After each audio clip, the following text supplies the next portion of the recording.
Je m'appelle Lucie Rosset, j'ai 31 ans et je suis cofondatrice de l'association Cultive-toi.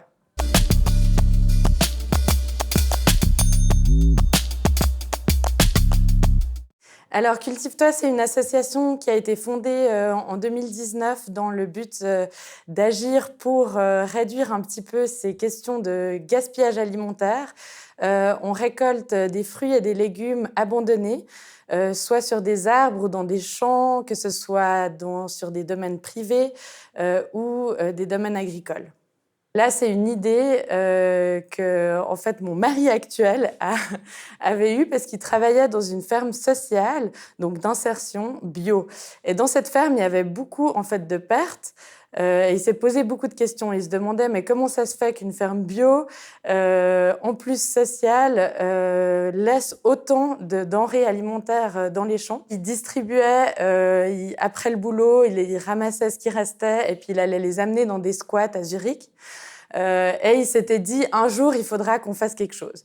Et puis, quelques années plus tard, je pense 3-4 ans après, on était en train de discuter avec une amie. On se disait, mais il faudrait vraiment fonder cette assoce.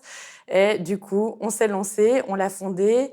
On savait pas trop vers quoi on allait parce qu'on se disait, mais est-ce que les gens vont suivre? On voulait plutôt avoir une démarche participative, faire des actions qui vraiment incluent des personnes pour aussi pouvoir éduquer en fait à la problématique.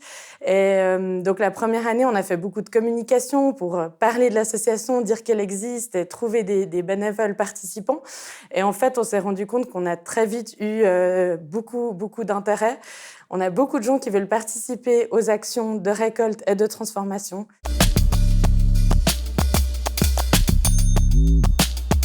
L'association, elle est gérée par un comité très actif bénévolement. On est 7 actuellement dans ce comité. C'est nous qui organisons donc des actions de récolte. On se rend sur des lieux justement chez des privés ou chez des agriculteurs. On récolte ce qui est laissé abandonné.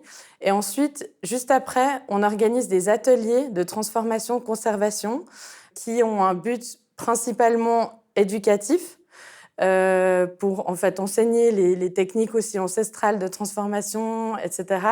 Ça a aussi le but justement d'essayer de pérenniser l'association en termes financiers, parce qu'en fait une partie évidemment de ce qu'on récolte est destinée aux participants de la récolte, aux propriétaires du terrain, et ensuite ces produits transformés, on les revend dans des petites épiceries du circuit court lausannois.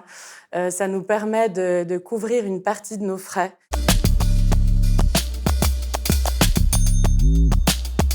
On voulait justement cet aspect un petit peu participatif, qui est plus facile à lancer avec une association à la base, mais aussi parce qu'on voulait vraiment rester à but non lucratif, pour que finalement garantir aux agriculteurs qui nous permettent d'aller ramasser le fruit de leur labeur gratuitement, de ne pas leur faire de la concurrence directe. C'est-à-dire que vraiment, c'était important pour nous que dans nos statuts, ce soit clair que tout ce qu'on récolte, on ne le fait pas dans un but lucratif. Donc, on est une association qui vise effectivement un petit peu la transition, mais c'est sûr qu'on aimerait rester sur des statuts et des buts non lucratifs, tout en espérant pouvoir un petit peu modifier la situation actuelle, parce qu'on s'est retrouvé avec une charge de travail tellement conséquente qu'on n'était plus capable d'assumer.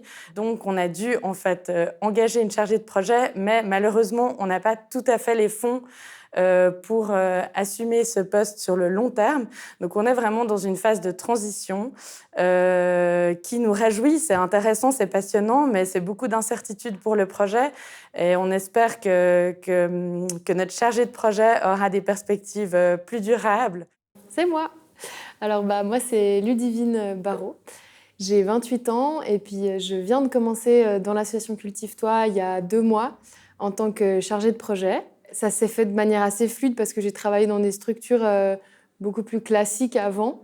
Et en fait, ce poste que j'ai maintenant et que j'aimerais beaucoup pouvoir justement pérenniser, c'est un poste vraiment très, très, très, très varié. Et du coup, il faut être vraiment touche à tout et c'est hyper intéressant parce qu'on apprend énormément. Et moi, je viens des milieux, je fais de la communication, de la coordination, plein de choses assez variées, mais là, c'est vraiment un espèce de concentré parce qu'il faut mener de front plein de choses.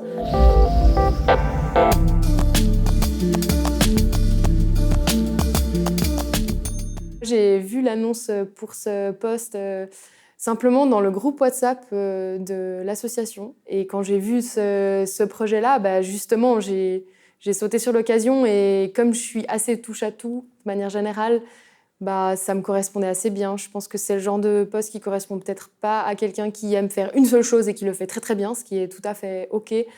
Mais moi, j'ai vu tout ce qu'il y avait à développer, tous les aspects, certains qui me faisaient très peur, hein, faut dire. J'étais là, oh là là, j'ai jamais fait ça, je sais pas. Mais en fait, c'est ça qui m'a donné envie. Je me suis dit, on va essayer. Et puis, je suis déjà dans le milieu associatif, je connaissais déjà un petit peu ce milieu-là. Et du coup, je me suis lancée, quoi. On a eu 2 années qui se sont quand même très bien passées. Enfin, je dis on, mais je viens d'arriver.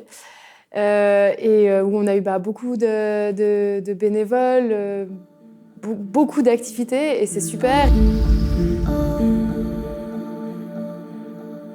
C'est difficile avec une équipe de gens qui bossent à côté, qui ont plein de jobs très prenants.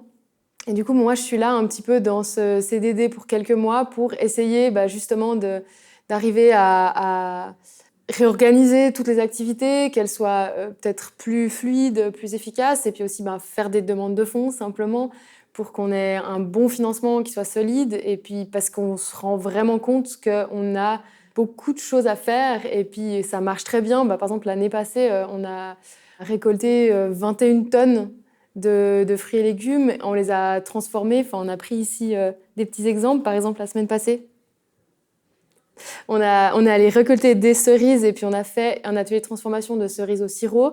On a fait aussi, il y a 2 semaines, des pickles de légumes. Et puis après, on fait aussi des transformations un peu plus originales et qui drainent un peu plus de monde parce que c'est intriguant. Par exemple, là, l'année passée, on a fait des kakis suisses séchés. Alors, on dirait des petites crottes, mais c'est très bon. On aimerait pouvoir continuer tout ça et puis aussi avoir une bonne base de gens qui s'investissent dans l'association. Puis du coup, c'est un petit peu moi mon rôle aujourd'hui. Moi, le conseil que je donnerais, c'est juste allez-y, on apprend sur le moment en fait. Et c'est ça aussi, je trouve, ce qui est intéressant de travailler dans des structures différentes que des entreprises classiques. On sent qu'il y a des choses à faire et puis on peut se les approprier. Il n'y a pas forcément de cadre, ce qui peut être assez déroutant. Enfin, là, il y a un cadre, c'est quand même une association qui est active depuis 2 ans.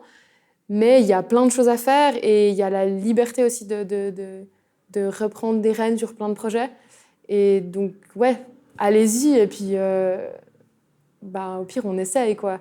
C'est ça qui est aussi cool avec un format un peu plus fluide. Après, ça peut être très désécurisant pour certaines personnes, mais moi, je me dis que pour l'instant, là, c'est ce dont j'ai envie et j'espère que ça va marcher, quoi.